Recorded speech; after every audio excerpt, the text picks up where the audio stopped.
Thank you very much for joining us this evening for the link edition for this week.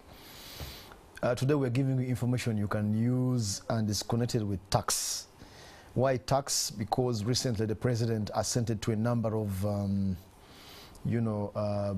laws, tax amendments, and they may come back to affect you. So we want you to know as the financial year actually starts. I think it's a couple of months in.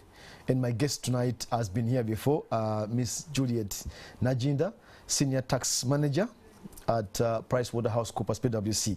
Juliet, welcome. Thank you, Sam. I should say welcome back to the show. I know.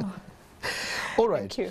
We'll tackle three areas. The immediate first one is Income Tax Amendment Act.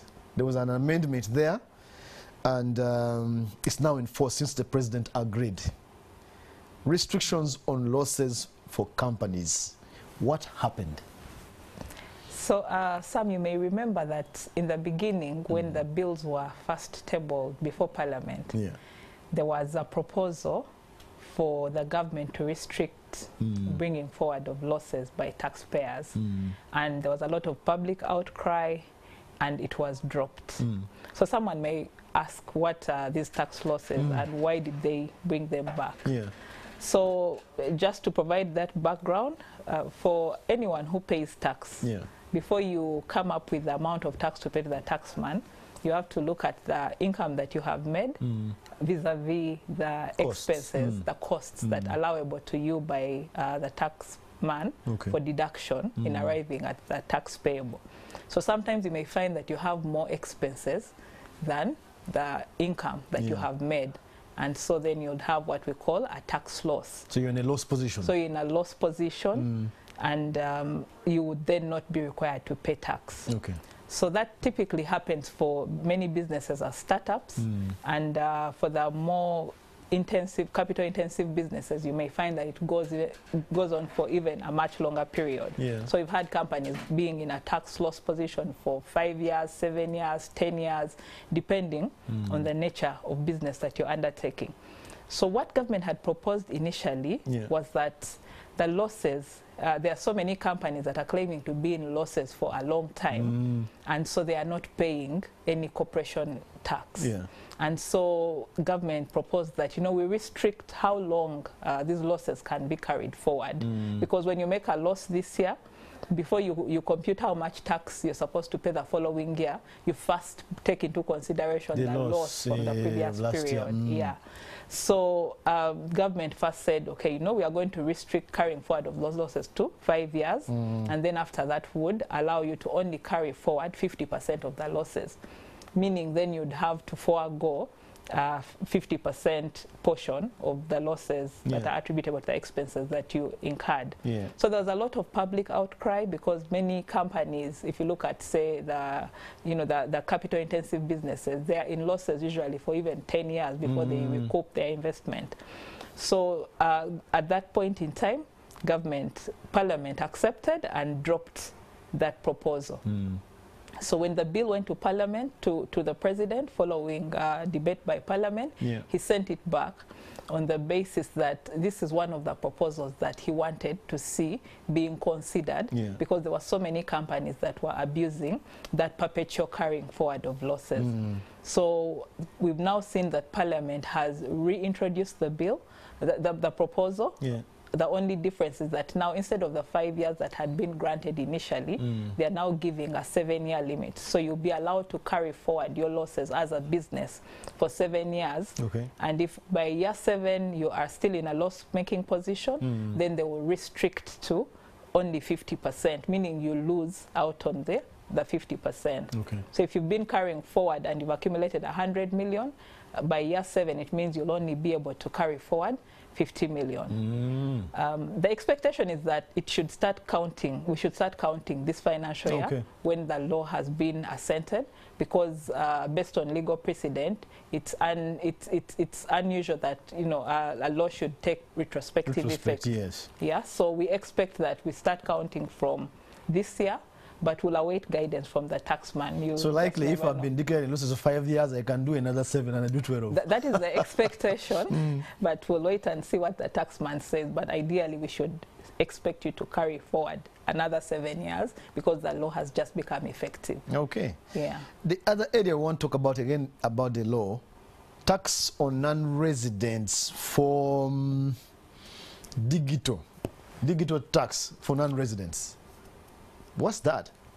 Yeah, so that's another one that has been brought back, another provision that has been brought back into the Income Tax Amendment Act, which had previously been dropped by Parliament.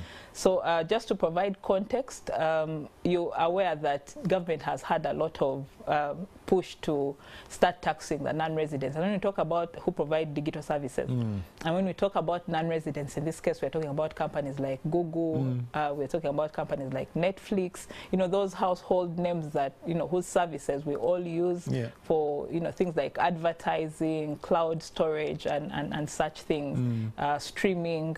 So those companies, government believes that they are making money here, but they have not been taxed. So last year we saw government starting to tax them from a value-added tax perspective. Yes. But we know that value-added tax is a consumption tax, which is borne by the final consumer. So meaning if then Google was being challenged to start charging VAT, it's you and I who are using their services that bear or that should be bearing the VAT. So the company still doesn't pay? Yes, the company is typically just a collection agent. But now government wants to take it a notch higher and say that now they want them to charge them a direct tax, which is what they are calling the digital services tax. So that if any of those companies has made, for argument's sake, $1,000 from Uganda, then the expectation is that government should take 5% of that $1,000 and remit it to the Revenue Authority. Then on top of that, they would still charge the VAT, which is borne by the final consumers. So that is one of the proposals that the President sent back to Parliament for reconsideration, and now it has come through. The only thing that we have seen is that when you look around the region, our rate is on the high side because Kenya is at 1.5% and Tanzania is at about 2%. So Uganda coming in at 5%, we may get a lot of pushback from those companies because they might feel that it's, you know, because this is being taxed at top line before any expenses. Yes, at revenue level. So 5% may be a bit high, but again, we'll wait and see how that comes into play. Does that affect my cost, therefore, if I'm buying a movie from Netflix? May that affect the cost? We do not expect it to affect your cost because Netflix, if they've been making from you $100, they should remit $5 to URA. For you pay them the $100, and then they remit the $5 to URA, and they take $95. So we don't expect them to gross up, so that we find ourselves because the tax will follow. Whatever they go, the tax will still follow. Okay, Julie. Finally, waiving interest for tax payment by 2023 December. That's a good one. Let's do that in two and a half minutes. What's that? Yeah, so I think that's the best, in my view, the best proposal that has come out this financial year. It's in the Tax Procedures Code Act. And what government is proposing, they're encouraging people to be compliant with their tax obligations. So the proposal or the change there is that if you have any tax liabilities that are outstanding as at 30th June. If you owed URA. Yes. Any money, and that money was due by 30th June, what should be happening before that proposal came into place is that URA would start accruing interest. Because they expect you to have paid by 30th June, and now we are in August, so it would accrue interest, maybe at a rate of 2% per month. Some of the tax types require you to even pay interest at a compounded rate. So now government is giving taxpayers that leeway to say, if you come up and declare that, you know, this tax was due in 2019, but I am late, they will waive the interest for as long as you pay by 31st December. Okay. And if you can only pay part of it, then they will compute the interest on a pro rata basis and waive to the extent that you have been able to make the payment. So we've seen URA has already actually issued a public notice yesterday notifying taxpayers to take advantage of this amnesty. And the only clarification they've provided is that it will not apply to customs duties, because customs duties, those are the ones that are paid by importers. Yes.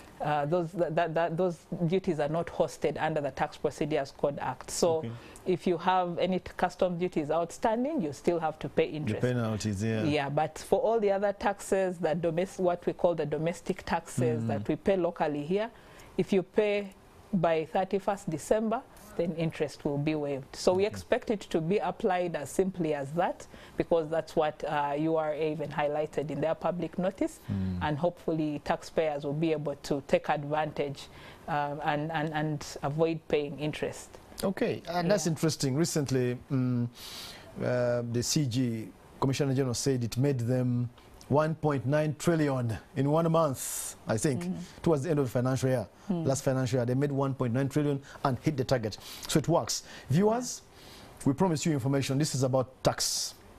First of all, if you want to carry forward losses, it's now 7 years, not beyond. Netflix, Facebook, Google, they will have to pay tax to Uganda. And also, if you owe URA taxes, if you pay by December 31st, no penalties. That's what Julie has been explaining. We hope we added value to you. Thank you for joining us tonight. That was the link.